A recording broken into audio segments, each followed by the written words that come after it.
Bismillahirrahmanirrahim. Assalamualaikum warahmatullahi wabarakatuh.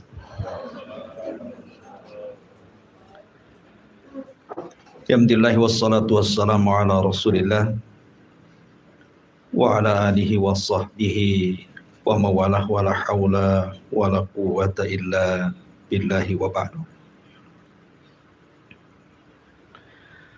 Alhamdulillah, di malam hari ini kembali kita mengkaji tafsir, dan malam ini kita masuk pada surat baru, surah Al-Fajr. Dalam tertib Al-Quran, surah Al-Fajr itu masuk pada surat yang ke-89 dengan 30 ayat, 139 kalimat, 573 huruf,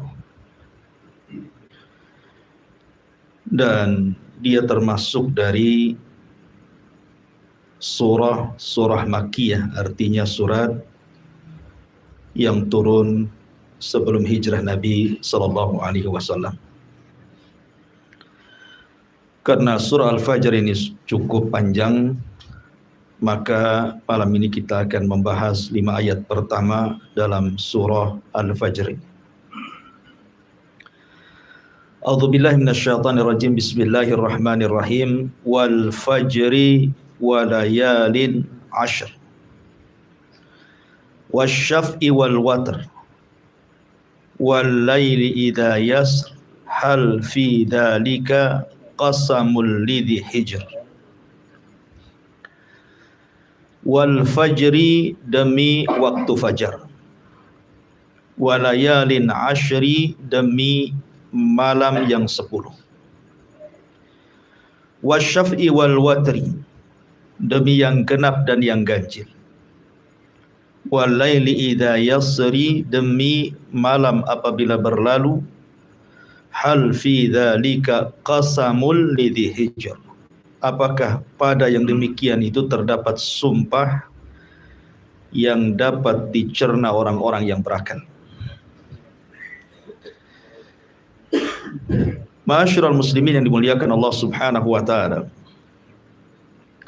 Di dalam ayat ini Allah Subhanahu wa taala bersumpah dengan waktu fajar. Sekali lagi saya ulang-ulang, kaidah sumpah dalam Al-Quran, apabila Allah Subhanahu wa taala bersumpah dengan makhluk, berarti makhluk itu punya keistimewaan di hadapan Allah. Dan paling banyak dalam Al-Quran itu Allah bersumpah dengan waktu, karena waktu inilah yang akan ditanya. Nabi SAW bersabda, la tazulu qadama abdin hatta yus'al an arba'. Tidak akan bergeser kaki anak Adam sampai ditanya 4 perkara. Semua bicara waktu. Pertama, an umrihi fima abna, tentang umurnya, kemana dia habiskan. Yang kedua, wa an syababihi fima abla, tentang masa mudanya, kemana dia lampiaskan. Ketiga, an ilmihi fima amila fi, tentang ilmunya, sudahkah ia amalkan. Dan mencari ilmu butuh waktu, mengamalkannya juga butuh waktu. Wa an malihi min aina iktasabahu wa fima anfaqahu, tentang hartanya dari mana dan kemana dia belanjakan. Mencari harta juga butuh waktu. Artinya bahwa waktu ini akan ditanya. Makanya dalam Al-Quran paling banyak Allah bersumpah dengan waktu. Wadduha, demi waktu duha.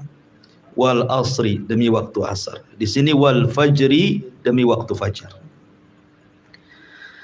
Ma'asyiral muslimin yang dimuliakan Allah Azza wa Jalla, mungkin saya akan sedikit panjang lebar bicara tentang waktu fajar, karena banyak rahasia di waktu fajar ini, walaupun sebagiannya sering saya jelaskan. Kenapa Allah Subhanahu wa taala sampai bersumpah dengan waktu fajar. Setiap umat itu punya permulaan hari. Dan permulaan hari bagi umat Islam itu waktu fajarnya. Disinilah Allah Subhanahu wa ta'ala pertama kali menurunkan wahyu kepada Rasul di Gua Hira. Kapan? Di waktu fajar. Artinya di waktu inilah Al-Quran pertama kali turun ke dada Rasul. Di waktu ini pula Jibril turun menemui Rasul. Dan di waktu ini pula permulaan kebenaran muncul di tengah-tengah kegelapan jahiliyah. Makanya waktu fajar, waktu yang luar biasa. Di waktu fajar ini pula sejarah bermula masuk Islamnya kalangan jin. Ketika Allah Subhanahu wa ta'ala berfirman, wa id sarafna ilaika nafaran minal jinni yastami'unal qur'ana. Ingatlah ketika kami palingkan kepadamu wahai Muhammad sekelompok dari kalangan jin yang mendengar Al-Quran. Dan dalam surah jin, Qul uhiya ilayya annahu istama'a nafarun minal jinni faqalu inna sami'na qur'anan ajaba. Dan telah diwahyukan kepadaku bahwa sekelompok jin itu mereka mendengar Al-Quran dan mereka mengatakan dengan Al-Quran itu amanna bih, kami beriman. Artinya sejarah kaum jin yang beriman kepada Nabi SAW dan Islam itu dimulai waktu fajar. Karena 7 jin nasibin yang dari Yaman itu, yang diutus oleh iblis untuk mencari rahasia kenapa jin tidak bisa naik ke langit. Karena ketika itu difungsikan bintang-bintang untuk melempar syaitan. Rupanya jin yang diutus iblis ini nyasar ke kebun kurma. Dalam riwayat ke pasar ukat. Lah ketika itu Nabi SAW sedang salat fajar. Maka mereka mendengar Al-Quran dan beriman. Jadi waktu fajar awal permulaan bangsa jin beriman. Dan dengan sebab itulah kemudian Islam menyebar di kalangan jin. Ya.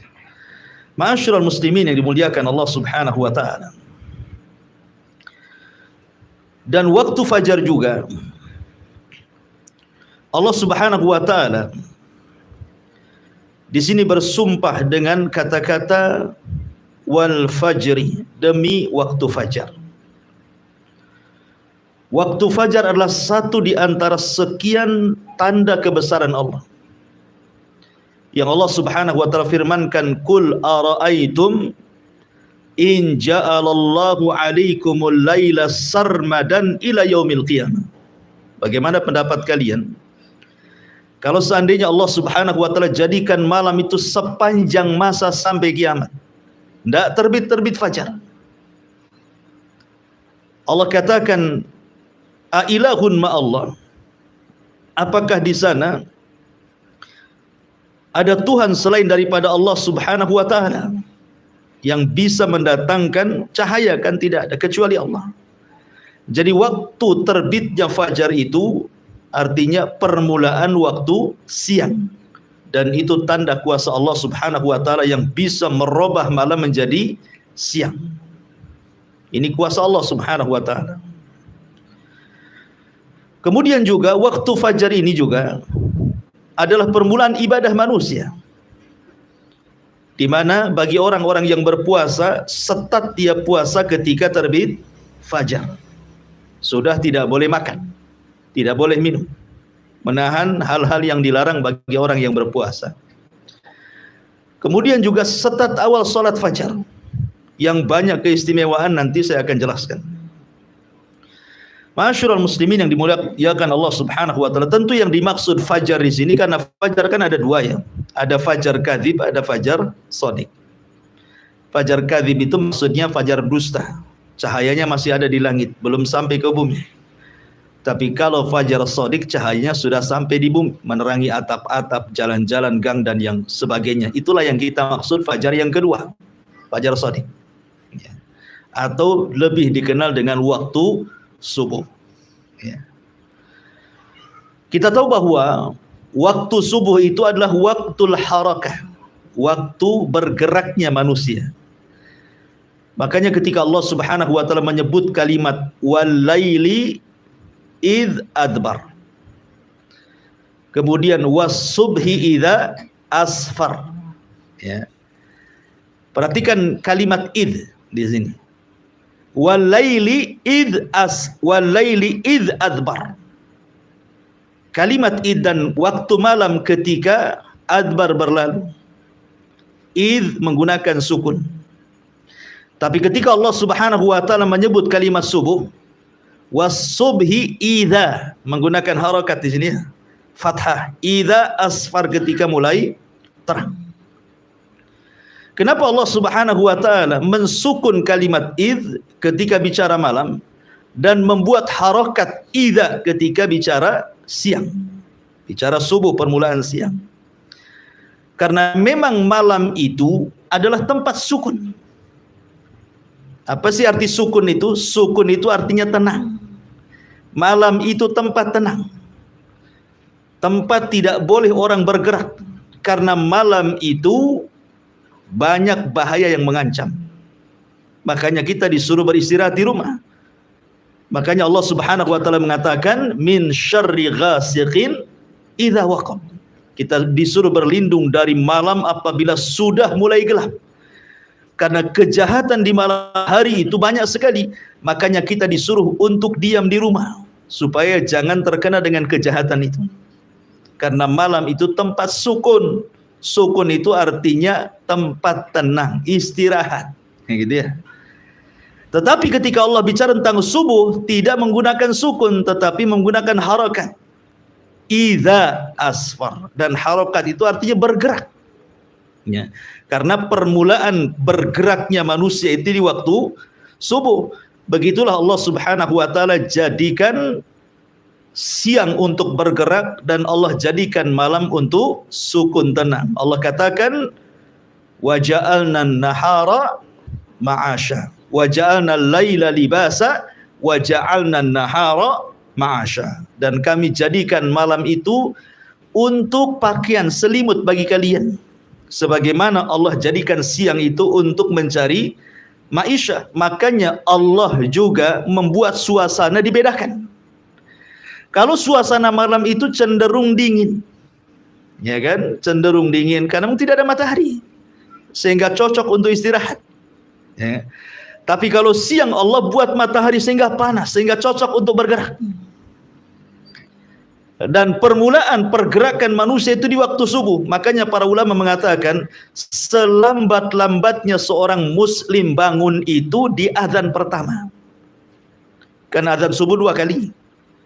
Ya, azan subuh itu 2 kali kan. Azan pertama itu untuk membangunkan sholat subuh dan azan kedua itu untuk sholat subuh. Selambat-lambatnya seorang mukmin itu bangun di azan pertama. Ya, jangan sampai bangun di azan kedua. Karena Nabi SAW di azan pertama menghentikan para qiyamul lail dan mengatakan beristirahatlah kalian dan bangunlah bagi orang-orang yang tidur, kata Rasul.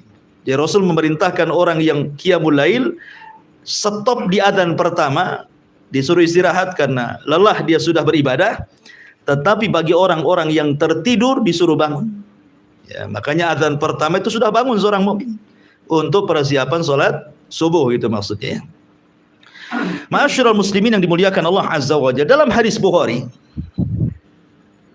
riwayat Abdullah ibn Abbas radhiyallahu anhuma, Nabi SAW mengatakan nusirtu bis saba wa uhlikatil adu bid-dabur. Kata Nabi SAW, aku ditolong dengan angin subuh dan kaum Ad dihancurkan dengan dabur angin sore. Di sini menunjukkan bahwa terkadang angin itu ada angin yang membawa rahmat, ada angin yang membawa azab. Kapan angin itu membawa rahmat? Ketika di waktu subuh. Itu angin membawa rahmat yang disebut dengan angin sobah. Syurul muslimin yang dimuliakan Allah Subhanahu wa taala. Lah, waktu subuh ini sampai-sampai Nabi SAW kenapa apabila menyerang sebuah kaum, dalam sebuah hadis yang dikeluarkan Imam Bukhari, Nabi SAW itu tidak pernah menyerang musuh di waktu siang, tidak pernah menyerang musuh di waktu sore, tidak pun menyerang musuh di waktu malam. Nabi kalau menyerang musuh itu menunggu waktu subuh. Ya, menunggu waktu subuh. Jadi apabila kemudian di sebuah daerah yang hendak diserang itu dia mendengar suara azan, maka Rasul tidak akan menyerang. Berarti daerah itu dianggap daerah muslim. Tapi kalau seandainya dia tidak mendengar azan, maka Rasul akan menyerbunya. Dari sini kata Syekhul Islam Ibn Taimiyah rahimahullahu taala, bahwa di antara perbedaan biladul muslim wa biladul kufar, negeri dikatakan negeri Islam dan negeri dikatakan negeri kafir itu, salah satunya apabila masih terdengar suara azan. Kalau suara azan di mana-mana, berarti negeri itu negeri Islam. Walaupun mungkin di undang-undang negara itu tidak 100% mengamalkan undang-undang Islam, tetapi di negeri itu bebas suara azan itu mantul dari satu tempat ke tempat yang lainnya. Berarti negeri itu negeri Islam. Hanya semata-mata mendengar azan, karena azan itu bagian syiar gitu ya. Bagian syiar. Berarti ketika syiar nampak, berarti negeri itu negeri Islam. Karena ada sebagian firqah di negeri kita ini yang mudah mentogut-togutkan negara. Bahwa negara kita ini negara togut, presidennya togut, menterinya togut. Maka siapa yang dukung togut? Jadi yang nggak togut dia aja, kan? Ya. Tapi sudah dibubarkan sama pemerintah. Alhamdulillah. Ya. Ma'asyiral muslimin yang dimuliakan Allah Subhanahu wa taala. Lah, Nabi SAW kalau tidak mendengar suara azan, maka Rasul menyerbu. Makanya dalam surah Al-Adiyat, apa kata Allah Subhanahu wa taala? Fal mughirati subha.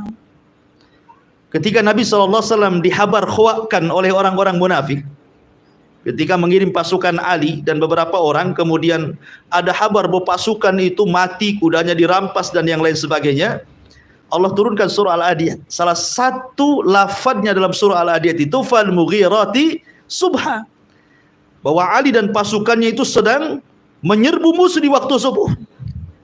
Ya, jadi para sahabat mengikuti sunnah Nabi SAW menyerbu di waktu subuh, karena disitulah ada angin kemenangan yang disebut dengan angin sobah, yang diteliti oleh para ilmuwan kedokteran dan kesehatan bahwa angin itu membawa kesehatan yang luar biasa.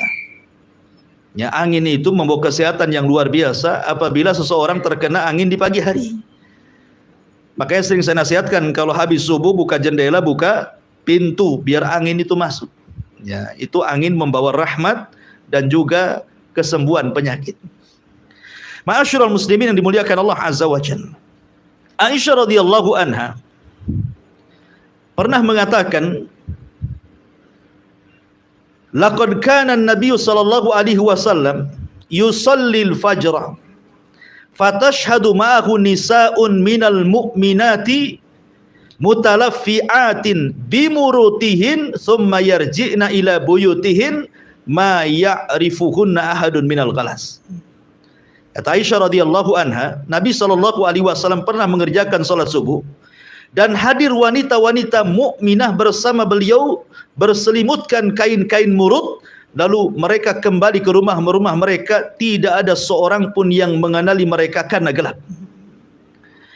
Kalau kita melihat hadis-hadis Rasul tentang solat berjamaahnya wanita di zaman Rasul, sahabiah-sahabiah itu, Anda tidak akan dapat riwayat mereka solat jamaah di waktu zuhur, di waktu asar, di waktu maghrib, di waktu isya, kecuali subuh.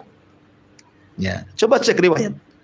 Sahabiah-sahabiah itu, mereka di waktu subuh suka ikut berjamaah bersama Nabi. Tapi di solat-solat yang lainnya tidak ada riwayatnya. Bukan berarti kemudian wanita tidak boleh solat berjamaah di masjid, di solat duhur, asar, maghrib bisa, boleh, tidak ada masalah. Tetapi di rumah mereka lebih baik, kan begitu. Tetapi khusus solat fajar ada riwayatnya.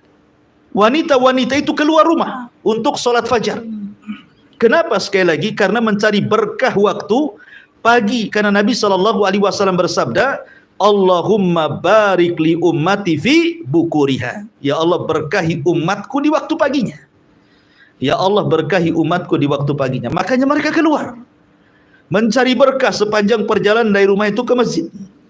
Ya, makanya rugi kalau seandainya orang-orang yang tidak keluar ke masjid dalam melaksanakan sholat fajar. Itu waktu berkah. Ada angin soba di situ. Kemudian di sini juga ada faedah bahwa lihat bagaimana wanita-wanita ini keluar, mereka mengenakan dan menutup jilbab-jilbab mereka. Padahal gelap. Gelap saja mereka pakai jilbab, artinya menutup aurat, apalagi terang gitu ya. Menunjukkan bahwa para sahabiah Nabi SAW teramat sangat malu kepada diri mereka. Gelap-gelap pun mereka pakai menutup aurat semuanya. Apalagi tidak gelap gitu ya.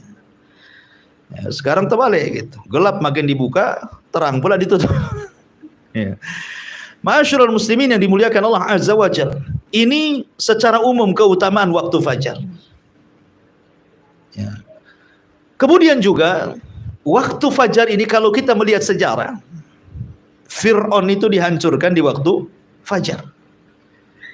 Di tanggal 10 Muharram di waktu fajar, Fir'aun itu ditenggelamkan. Ditenggelamkan oleh Allah Subhanahu wa taala, disaksikan oleh Musa dan Bani Israel. Makanya ketika Musa melihat Fir'aun ditenggelamkan di waktu fajar, dia berpuasa sebagai bentuk syukurnya. Makanya ketika Rasul kemudian hijrah dari Mekah ke Madinah, melihat orang-orang Yahudi sedang berpuasa di tanggal 1 Muharram, di tanggal 10 Muharram itu, kata Rasul, "Ini puasa apa kalian?" Maka orang-orang Yahudi mengatakan, "Kami berpuasa dalam rangka menghormati Nabi kami Musa karena diselamatkan dari kejaran Fir'aun yang ditenggelamkan kapan? Di waktu fajar di tanggal 10 Muharram." Makanya Musa berpuasa, kami pun berpuasa. Maka Rasul mengatakan, "Nahnu atau ana ahaqqu bi Musa." Saya lebih berhak menghormati Musa dibandingkan kalian. Maka Rasul pun kemudian berpuasa tanggal 10 Muharram dan memerintahkan sahabatnya untuk berpuasa, dan inilah puasa wajib pertama dalam Islam sebelum ada puasa Ramadan. Tanggal 10 Muharram, ya kan? Ma'asyiral muslimin yang dimuliakan Allah Azza wa Jalla, adapun keutamaan yang luar biasa salat fajar itu. Orang yang bangun di waktu fajar, maka dia hakikatnya telah keluar dari ejekan dan olokan syaitan. Disebutkan dalam hadis Nabi SAW, apabila seorang mukmin itu tidur di malam hari, maka syaitan akan datang dan akan memberikan waswas. Makanya kita berlindung dari waswas syaitan. Min syarri al-waswasil khannas, ya, dari waswas yang ditimbulkan oleh syaitan dari kalangan jin. Apa waswasnya?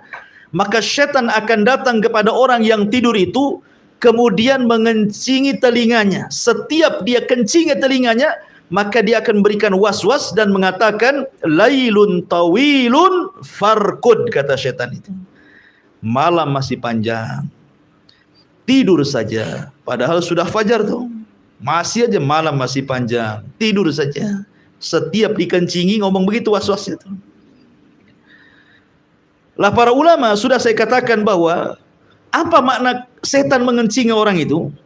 Yang pertama artinya setan sedang mengejek orang itu. Coba bayangkan dikencingi, apa enggak diejek itu? Kita saja diludahi, sakit hati kan itu, apalagi sampai dikencingi itu muka kita. Setan hari-hari mengencingi telinga kita, ini ejekan setan kepada kita. Makna yang kedua artinya setan hendak menyumpat telinga orang tersebut sehingga dia tuli dari kebenaran. Apapun nasihat kepada dia ditolaknya. Makanya orang yang jarang sholat fajar, maka keras hatinya dan sulit mendapatkan nasihat. Karena sudah tuli itu, sudah dikencingi hari-hari oleh setan, sehingga peka telinganya, nggak mau nerima kebaikan. Makna yang ketiga, hakikat artinya setan betul-betul mengencingi telinganya. Maka orang yang bangun di waktu fajar, pertama dia berzikir setelah bangun, maka hilang satu ikatan, ya. Kemudian dia pun berwudu, maka hilang dua ikatan. Kemudian dia pun sholat fajar maka hilang 3 ikatan. Dalam hadis Nabi SAW mengatakan selain setan mengencingi orang yang tidur, setan pun mengikat tengkuk setiap orang yang tidur. Lah tengkuk inilah ketika diikat, sengaja diikat supaya susah bangun. Supaya lewat subuh gitu maksudnya diikat tengkuknya itu. Terkadang dimimpikan oleh setan supaya orang ini tidak bangun. Makanya ketika dia terbangun hilang 1 ikatan. Ketika dia berwudu hilang 2 ikatan. Ketika dia sholat hilang 3 ikatan. Kata Nabi SAW, maka orang ini akan menjadi tayyibun nafsi, nasyatan. Maka dia akan semangat hidupnya, tahu jalan hidupnya, dan hatinya akan bersih, tidak ada kedengkian. Tetapi kalau dia tidak bangun, maka sebaliknya kata Nabi SAW, wa illa khabithun nafsi kaslan, dia menjadi pemalas dan juga hatinya dikotori dengan hasad dan kedengkian. Bahkan sebagian para ulama mengatakan khabithun nafsi artinya akan banyak masalah-masalah yang menimpa tanpa tahu apa sebabnya. Jadi orang yang tidak pernah sholat subuh itu akan banyak masalah itu. Ya. Ma'asyiral muslimin yang dimuliakan Allah Azza wa Jalla. Adapun tentang khususnya sendiri, ya, bahwa waktu fajar itu ada sholat fajar. Sholat fajar ini juga banyak keistimewaan, luar biasa. Di mana Allah Subhanahu wa taala akan berikan cahaya di wajahnya. Tidak mesti harus hitam jidatnya, tidak. Ya, tetap Allah Subhanahu wa taala berikan cahaya bukan hanya di dunia saja, tapi juga di akhirat. Kan Nabi SAW mengatakan, basyaril masyaina fi dzulumatil laili bin nuri tama yaumal qiyamah. Kabar gembirakan kepada orang-orang yang berjalan di malam hari, maksudnya untuk melaksanakan fajar, bahwa dia akan mendapatkan cahaya yang sempurna pada hari kiamat. Dan itu yang kita inginkan.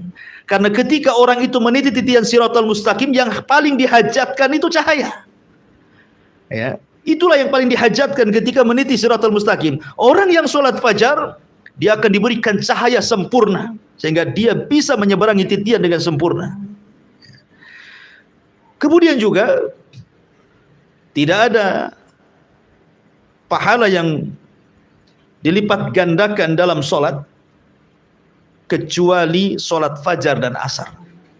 Itu dilipat gandakan tuh pahalanya, fajar dan juga asar. Kenapa demikian? Karena malaikat-malaikat yang mencatat kebaikan di malam hari dan malaikat-malaikat yang mencatat kebaikan di siang hari itu perjumpaannya itu di sholat fajar. Jumpanya itu di sholat fajar.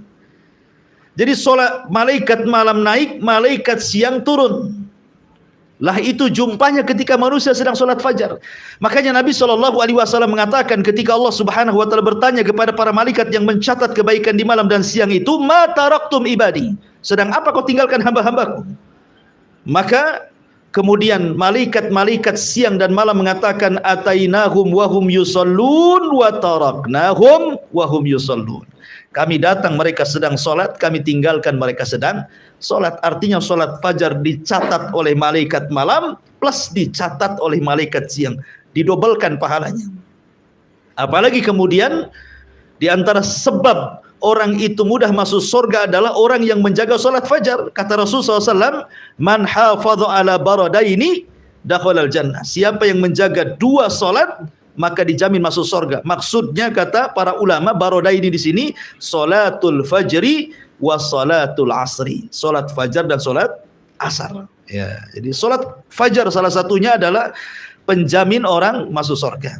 Bahkan lebih daripada itu, kata Nabi SAW, man shallal fajri fi jama'atin thumma qa'ada yadhkurullaha hatta tatlu asy-syamsu thumma shalla rak'ataini kanat ka ajri hajjatin wa umratin tamman.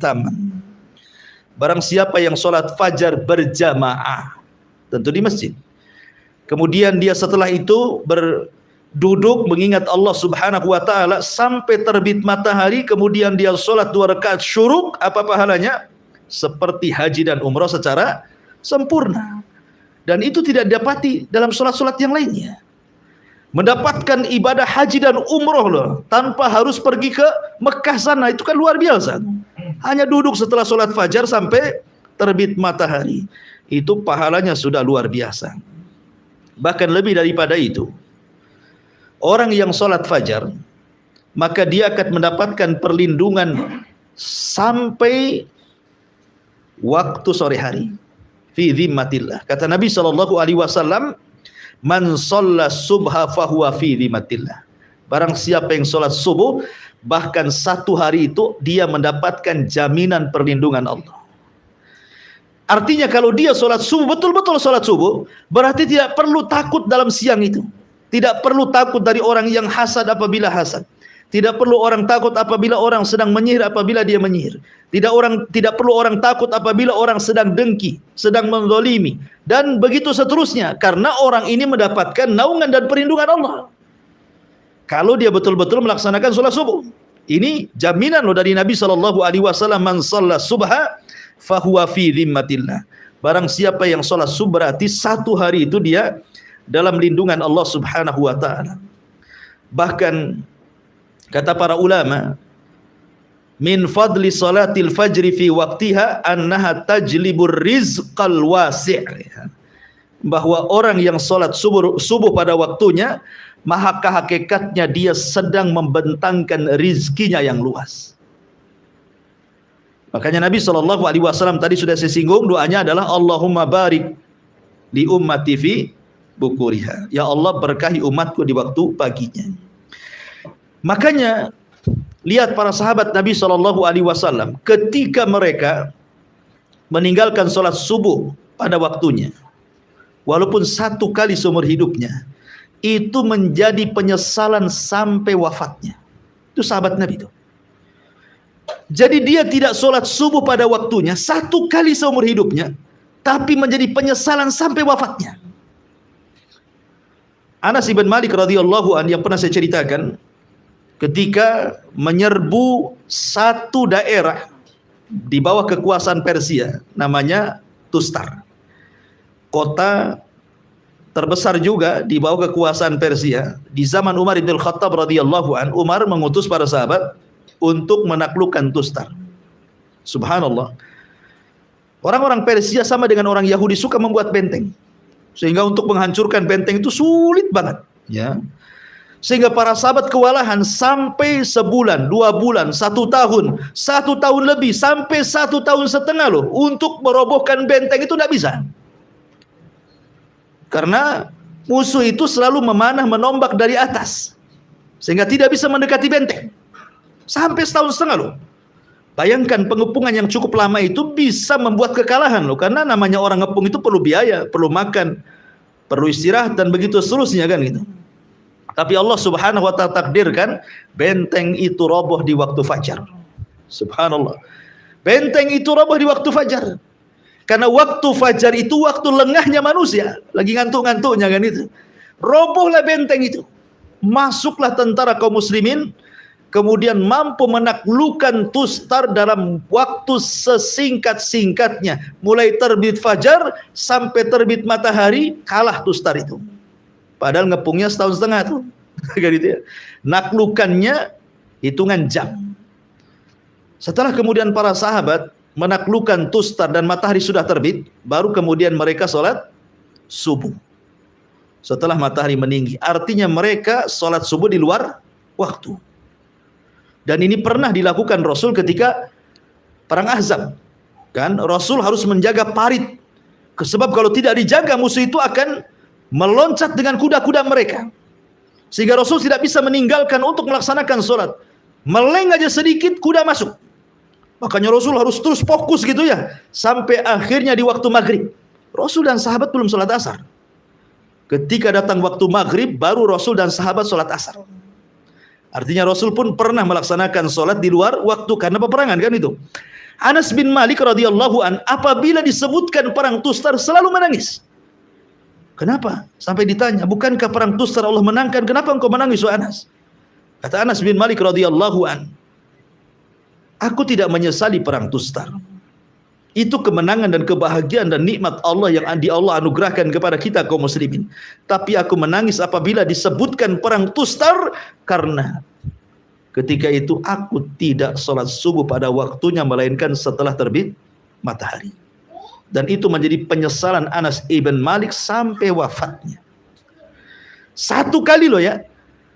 Dia tetap sholat, cuman sholat di luar waktu, dan itu pun karena darurah, namanya perang. Ya. Ada waktu-waktunya tidak bisa kita melaksanakan sholat khauf ketika genting-gentingnya perang. Makanya Rasul pun pernah meninggalkan asar dan waktu sholat asar di waktu maghrib. Begitu juga sahabat sholat fajar ketika terbit matahari. Artinya ada kemimpinan satu subuh kan? Secara hukum fikih tidak ada masalah.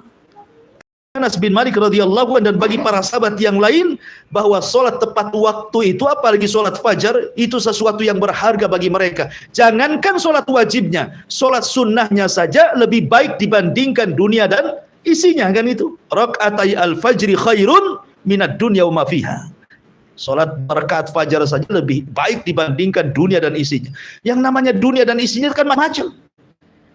Ada mobil, ada rumah mewah, ada tanah, macam-macam ya. Tapi tidak lebih baik daripada 2 rakaat sunnah fajar. Kalau 2 rakaat sunnah fajar saja itu segitu pahalanya, gimana subuhnya? Yang merupakan kewajiban Allah Subhanahu wa ta'ala. Makanya kenapa sholat sunnah 2 rakaat fajar itu disebut rak'ataini khafifataini, 2 rakaat yang diringankan. Tidak boleh panjang-panjang. Ya. Makanya ditentukan kan bacaannya. Rakaat pertama qul ya ayyuhal kafirun, kan itu ya. Rakaat yang kedua qul huwallahu ahad. Ya.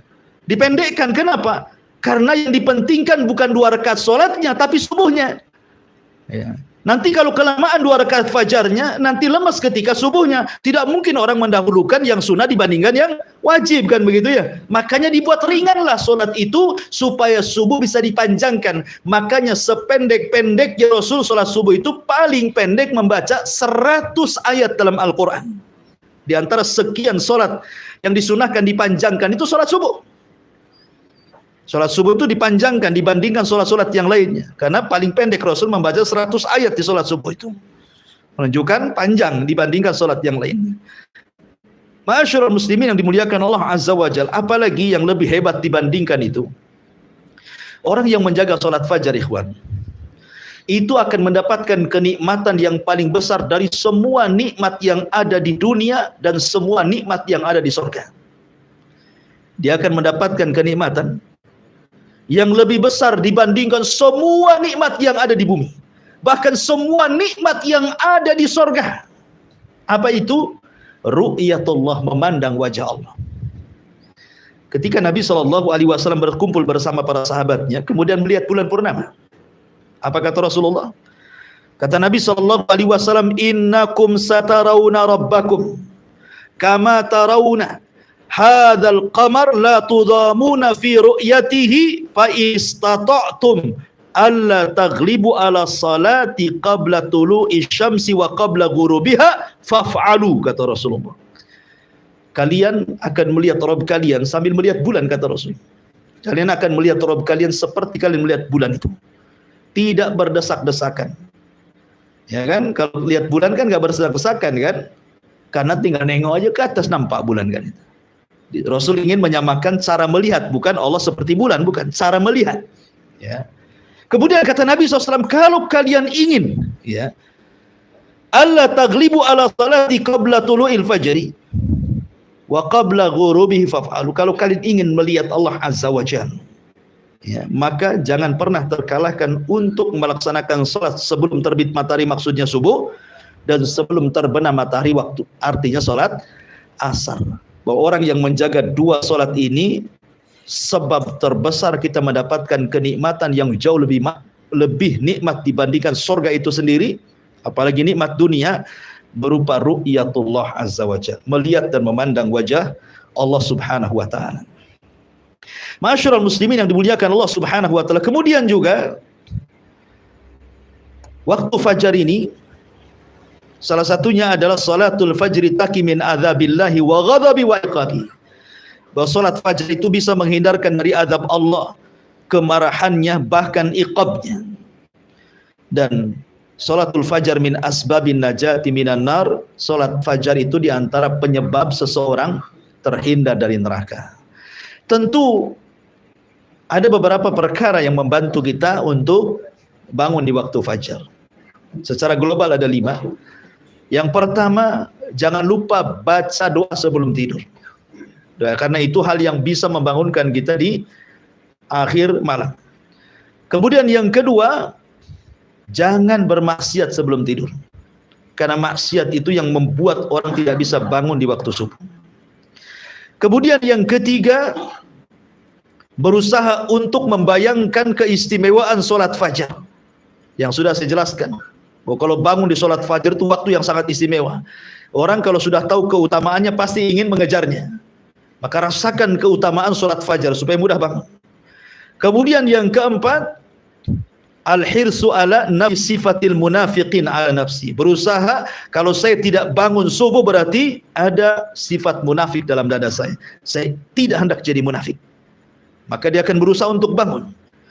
Kemudian yang terakhir tentu kita bisa minta tolong kepada, kalau yang sudah punya istri atau pasangan, atau kita bisa minta tolong pada handphone gitu ya, dibuat alarm gitu ya, supaya mudah bangun.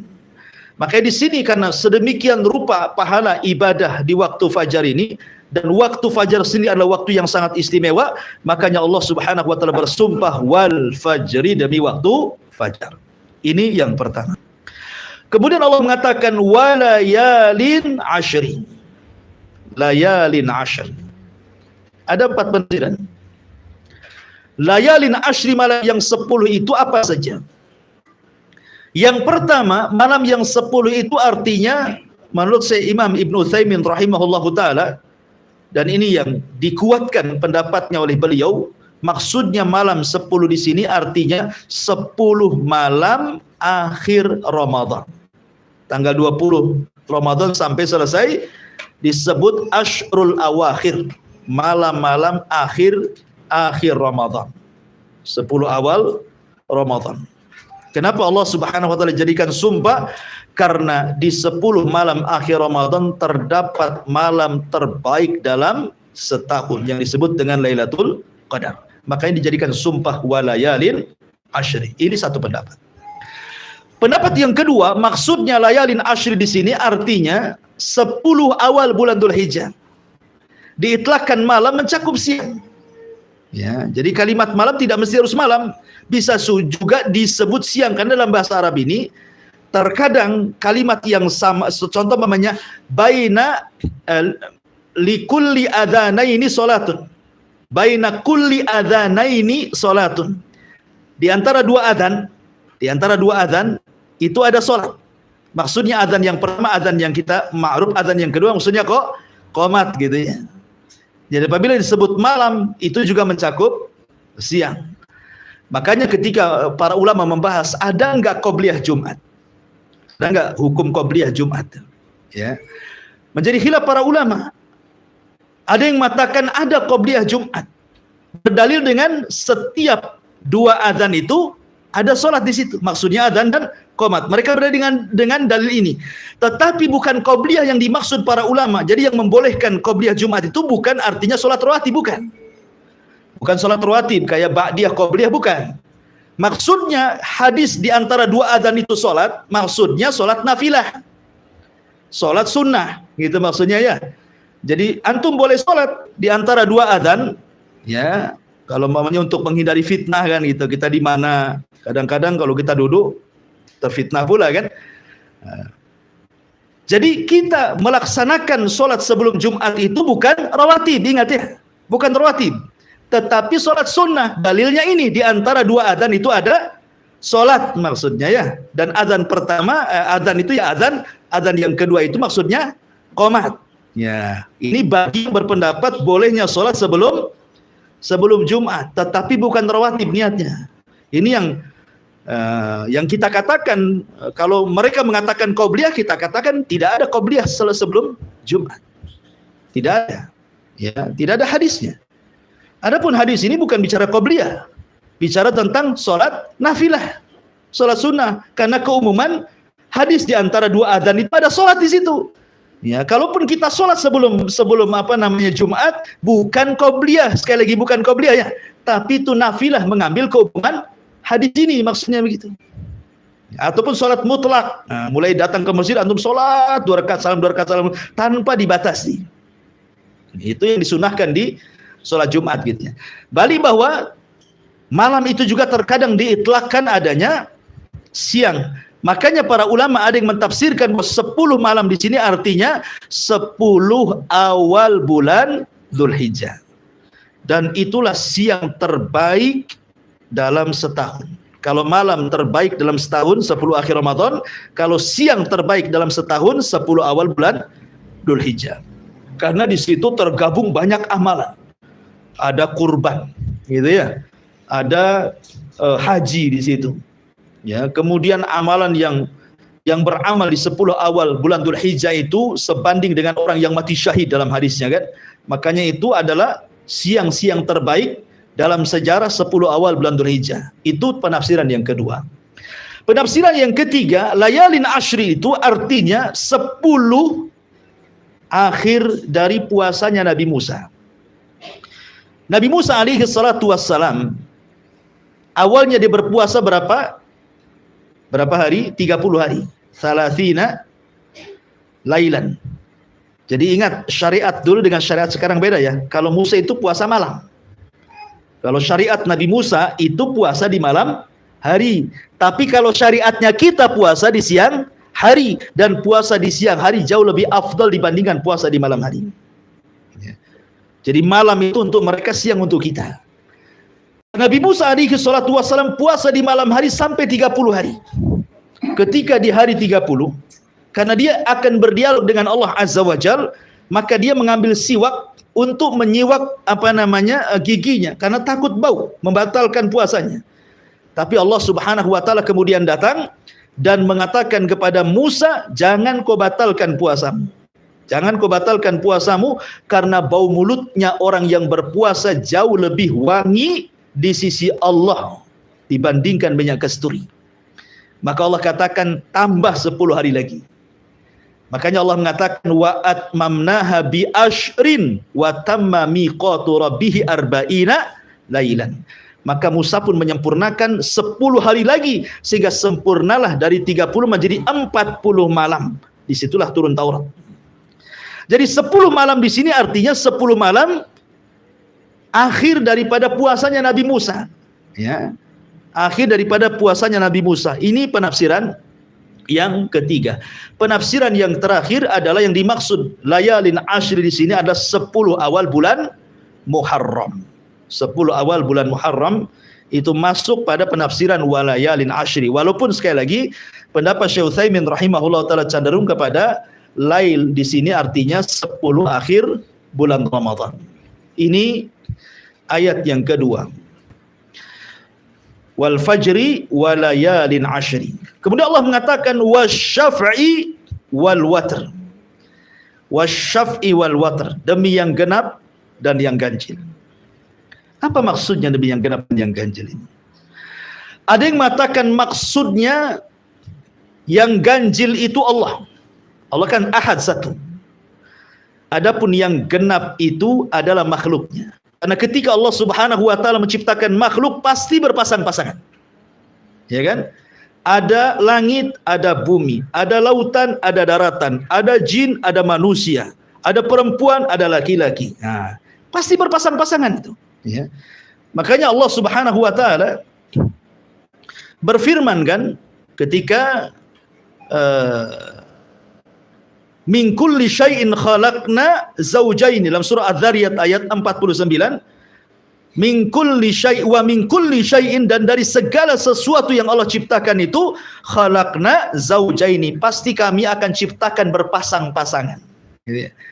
Berarti yang genap itu makhluk. Karena makhluk berpasang-pasangan kan? Genap dia. Dua-dua, ya kan? Langit, bumi dua. Darat, laut dua gitu ya. Gelap, terang dua gitu. Genap maksudnya witir itu Allah sang Khalik, adapun yang genap itu maksudnya makhluknya. Jadi Allah bersumpah dengan dirinya dan juga dengan makhluknya. Penafsiran yang kedua, maksudnya yang witir di sini Allah bersumpah dengan Adam. Adam itu witir, satu. Ya, karena Allah Subhanahu wa taala tidak menciptakan dari ibu bapak. Adam itu diciptakan sendirian oleh Allah Subhanahu wa taala. Kemudian setelah itu Allah ciptakan Hawa dari tulang rusuknya menjadi genap. Berarti yang witir itu Adam, yang genap itu Adam dan Hawa dan seluruh keturunannya. Allah bersumpah dengan Adam dan juga Hawa. Kemudian yang ketiga, maksudnya witir ini adalah semua sifat, maksudnya witir itu sifat Allah, tetapi genap itu sifat makhluk. Maksudnya begini, Allah Subhanahu wa taala ketika mengeluarkan kita dari perut ibu kita, wallahu akhrajakum min butuni ummahakum la ta'lamuna syai'a wa ja'ala lakumus sam'a wal absara wal af'idah, kan itu. Ketika Allah menciptakan kita dikeluarkan dari perut ibu kita, kita tidak mengetahui sesuatu, sama sekali tidak punya apa-apa. Bahkan pendengaran pun tidak mendengar, penglihatan pun tidak melihat, ya kan? Kemudian hati pun tidak berakal. Baru sedikit demi sedikit setelah dia besar sedikit, mulailah pendengaran melihat. Kemudian pendengaran mendengar, penglihatan melihat, kemudian hati mulai berpikir, kemudian diberikan ilmu. Terus sampai dia tua, maka Allah akan kembalikan sebagaimana dia dilahirkan. Ketika sudah tua mulai rabun, ya kan? Ya, kemudian mulai peka, ngomong harus keras-keras, ya. Mulai pikun, padahal dulu orang paling cerdas dulunya. Nah, dikembalikan tuh sifat bayinya ke ketua. Tapi Allah Subhanahu wa taala witir. Ya, Allah tidak pernah didahului dengan kebutaan kemudian melihat, atau setelah melihat buta, tidak. Allah itu akan senantiasa melihat dan melihat dan melihat dan melihat, ya, tidak didahului dan juga tidak diawali dengan perkara-perkara kebalikan daripada melihat. Laisa kamitsli syai'un wa huwas samiul basir. Itu juga penafsiran yang ketiga. Penafsiran yang keempat, maksudnya al-syaf'i wal watr ini mencakup semua ibadah. Contoh salat, ada yang ganjil, ada yang genap. Maghrib ganjil, kan itu ya. Kemudian isya genap. Ya. Kemudian puasa ayyamul bid ganjil, ya kan 3 hari saja kan, Senin Kamis genap, gitu ya. Ramadan juga terkadang digenapkan, terkadang diganjilkan, tergantung melihat bulan. Ya, jadi semua ibadah itu mencakup ibadah. Namanya genap ganjil itu semua ibadah tercakup padanya kalimat asy-syaf'i wal watr. Ada juga yang mengatakan bahwa yang dimaksud asy-syaf'i wal watr itu 10 akhir Ramadan. Mulai tanggal 20 Ramadan sampai tanggal 30 atau 29, 1, 2, 3, 4, 5 sampai selesai akhir Ramadan itu bisa mengandung genap ganjil. Ya. Terkadang yang genap itu ganjil, terkadang yang ganjil itu genap, gitu maksudnya. Makanya kenapa kita harus menghidupkan semua hari-hari malam di akhir Ramadan. Karena ada yang kita anggap hari ini genap, bagi orang lain diganjil. Ya, contoh ketika hadis Quraib, dia datang dari Syam menuju Madinah. Dia ke Syam itu awal Ramadan, pulang ke Madinah pertengahan Ramadan. Lah Quraib ini mengikuti ru'yahnya Muawiyah di Syam, sehingga dia puasa di hari Jumat. Ya. Ketika sampai di kota Madinah berjumpa dengan Ibnu Abbas, rupanya Madinah memulai puasa di hari Sabtu. Kemudian kata Quraib, tidak cukuplah Muawiyah melihat. Ya. Kenapa kau tidak ikut Muawiyah sana, gitu maksudnya ya. Kata Abdullah ibn Abbas, beginilah yang diperintahkan Rasul. Apabila tidak melihat bulan berarti digenapkan. Makanya kami puasanya Sabtu, mereka Jumat. Ketika kita anggap ini ganjil, di sana dianggap genap. Dan sebaliknya begitu. Ya. Jadi ada yang mentafsirkan juga seperti itu. Itulah wasyaf'i wal watr. Kemudian Allah mengatakan wal laili idza yasri, dan demi malam apabila telah berlalu. Maksudnya apabila malam itu masuk meninggalkan siang dan masuk waktu malam. Maksudnya di sini ada yang mentafsirkan bahwa kapan itu malam? Ada yang mengatakan malam itu dimulai dari waktu asar. Malam itu dimulai dari waktu asar. Ada juga yang berpendapat malam itu dimulai waktu maghrib. Adapun malam yang dimulai waktu asar, karena hadis Nabi SAW tentang ta'aqub al-malaika, pergantian malaikat siang malam yang mencatat kebaikan, berjumpanya di waktu sholat asar. Ya, jadi malaikat malam yang akan mencatat amalan kebaikan kita di malam hari itu, mereka turun di waktu asar. Berarti asar itu waktu malam bagi ta'aqubatil malaika. Ya, pergantian malaikat siang dan malam dimulai waktu asar. Disitulah waktu dicatatnya 2 pahala malaikat siang dan malam. Makanya sebagian ulama mengatakan malam itu dimulai waktu asar. Berarti kalau kita cerita tentang i'tikaf, berarti masuknya di waktu asar. Ketika kita bicara tentang Lailatul Qadar, berarti Lailatul Qadar itu dimulai di waktu asar. Gitu maksudnya. Bagi pendapat ini. Ya. Pendapat yang kedua, tidak, malam itu di waktu maghrib. Ketika terbenam matahari itulah malam. Ya, itulah malam gitu. Jadi ada dua pendapat tentang apa itu malam. Ya, malam itu maksudnya setelah maghrib, karena disitulah ada waktu sholat maghrib. Nanti terus ke malam lagi ada isya, ke malam lagi ada witir, ya setelah isya sampai sepertiga malam sampai subuh. Jadi banyak amalan di malam hari. Dan saya sudah jelaskan bahwa ibadah di malam hari lebih afdal dibandingkan ibadah di siang hari. Makanya Allah jadikan sumpah malam itu dalam suratul Fajr. Kemudian yang paling utama tentu di malam hari adalah 10 akhir atau sepertiga akhir malamnya. Kan malam itu kan ada permulaan, ada pertengahan, ada akhir. Yang paling utama dari malam itu adalah akhir malam, sepertiga malam akhir. Disinilah rahasia rizki, rahasia berkah, rahasia umur, rahasia macam-macam di sini. Ya, ketika Allah turun ke langit dunia, kemudian mengatakan siapa yang minta ku kasih, siapa yang berdoa ku kabulkan, siapa yang minta ampun ku ampuni. Maka kalau orang bangun di sepertiga malam, mintalah sesuatu yang akan berlalu setelah terbit fajar sampai terbenam matahari kembali. Disitulah rahasianya, ya, di sepertiga malam akhir.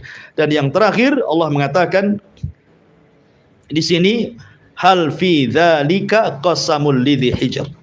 Apakah pada yang demikian itu terdapat sumpah yang dapat diterima orang-orang yang berakal? Tentu orang yang berakal akan memanfaatkan hal-hal yang sudah saya jelaskan di sini. Ya, betapa banyak keutamaan waktu fajar, 10 malam, ya kan? Kemudian asy-syaf'i wal watr dan ibadah-ibadah di malam hari. Tentu kalau dia berakal akan mengambil pelajaran dari itu semuanya. Kecuali orang yang tidak berakal tentu tidak akan mengambil dari sumpah-sumpah Allah yang 4 ini. Wallahu alam, ini diantara surah Al-Fajr ayat 1 sampai 5. Insyaallah kita lanjutkan di minggu depan surat Al-Fajr lanjutannya. Taib, sebelum saya tutup, kalau ada yang mau bertanya silahkan.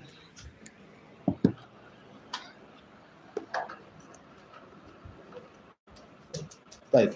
Mengenai azan fajar dan waktu anak di Bandung, karena sering dengar masjid yang melakukan azan 2 kali. Jadi azan pertama itu ada bacaan suatu kali yang kedua ada. Ya, alhamdulillah. Tentang kalimat taswib, itu dalam bahasa fikih disebut taswib namanya, ya. Taswib itu bacaan as-salatu khairun minan naum. Dan bacaan taswib itu diajarkan Rasul kepada seorang sahabat namanya Abi Mahdhurah, salah satu muadzin Rasul yang bertugas adzan di Masjidil Haram setelah Fathu Mekah. Ya. Terjadi khilaf para ulama tentang taswib ini diletakkan di mana. Apakah di adzan pertama ataukah di adzan kedua?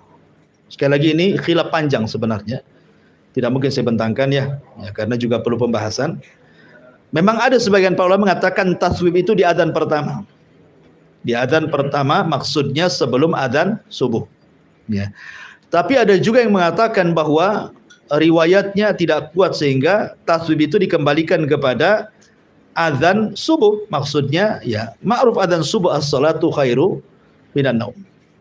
Ya, walaupun saya sendiri cenderung kepada pendapat adzan subuh as-salatu khairu minan naum. Tapi kalau seandainya ada di adzan pertama dia mengatakan as-salatu khairu minan naum, tidak ada masalah. Dan itu juga ada sebagian pendapat ulama seperti itu. Ini kalimat taswib namanya. Jadi ini perkaranya luas masalah fikih. Ya, bagi Anda yang mengatakan as-salatu khairu minan naum di adzan pertama silahkan, karena juga ada ulamanya yang berpendapat seperti itu. Bagi yang sholat subuh juga silahkan. Dan saya cenderung kepada sholat subuh. Wallahu a'lam.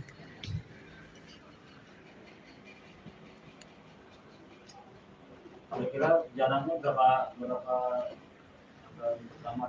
Jarak antara adzan pertama dengan adzan yang kedua tidak lama. Kata Nabi SAW, makanlah, minumlah sampai terdengar adzannya Abdullah ibn Umi Maktum. Ya, sampai Jadi selama Anda masih mendengar adzannya Abdullah ibn Maktum, masih dibolehkan makan minum sahur gitu maksudnya. Sampai terdengar adzan terbalik. Kalau masih mendengar adzan Bilal kan adzan pertama. Abdullah ibn Maktum itu adzan kedua, karena Abdullah ibn Maktum kan orang buta. Ya, dia tidak tahu fajar kan karena tidak melihat.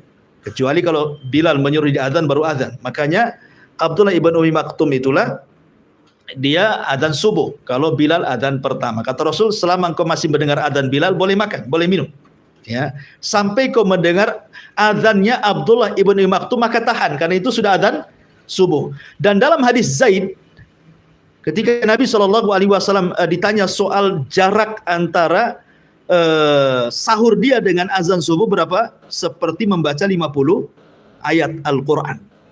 Ya, mungkin boleh juga ini jadikan standar bahwa dari azan pertama dengan azan kedua itu ya sekitar bacaan 50 ayat dalam Al-Quran. Tidak lama, jangan lama-lama.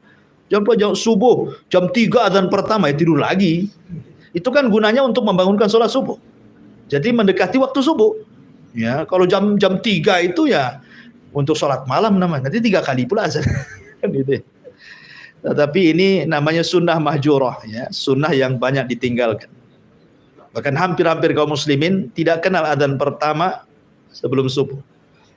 Bahkan kalau kita di sini mungkin sebagian kita aneh kalau ada orang yang azan pertama sebelum subuh ini. Jadi kiranya orang yang azan itu ngelindur.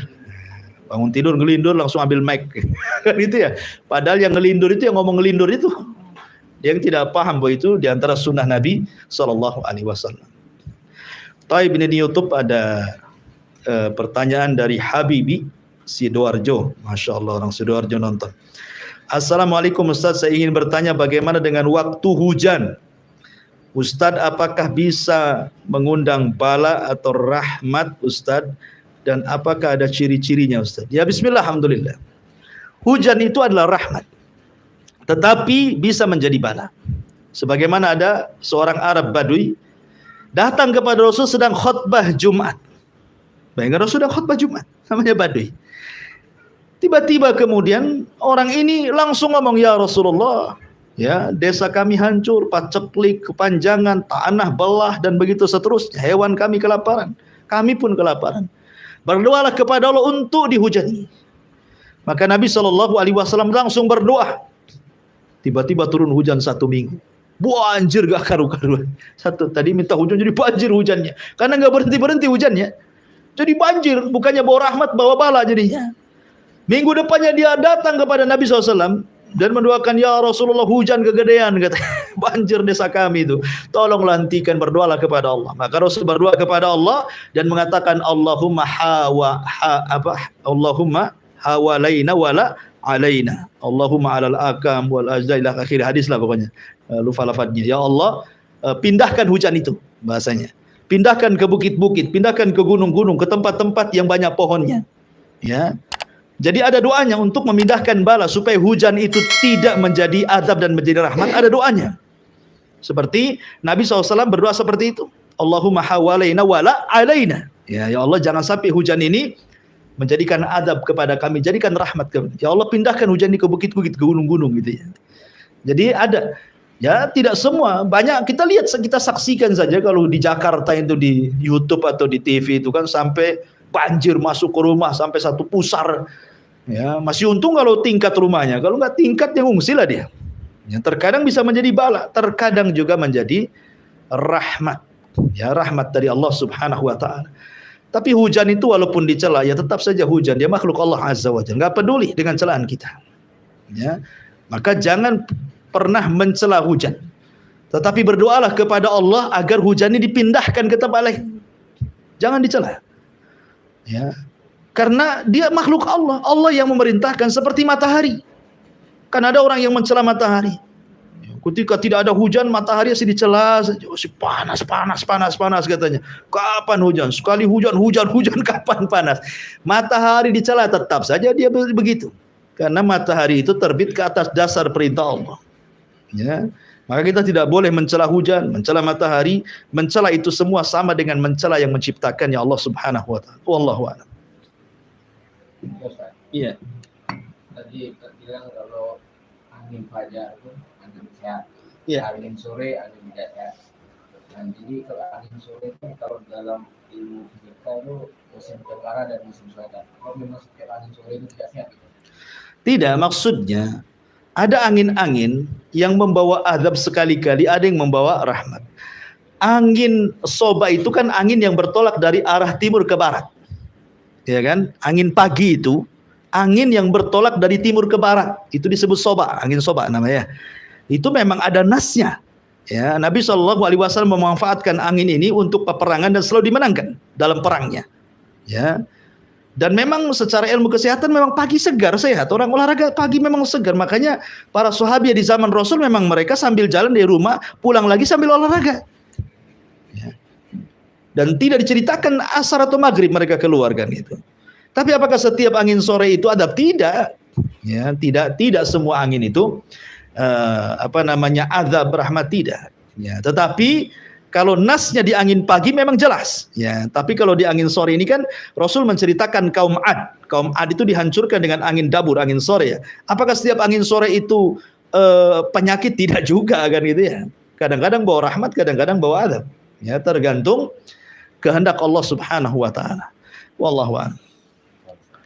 Baik, saya kira cukup. Subhanakallah bihamdika asyhadu an la ilaha illa anta astaghfiruka wa atubu ilaik. Allahu ta'ala. Assalamualaikum warahmatullahi wabarakatuh.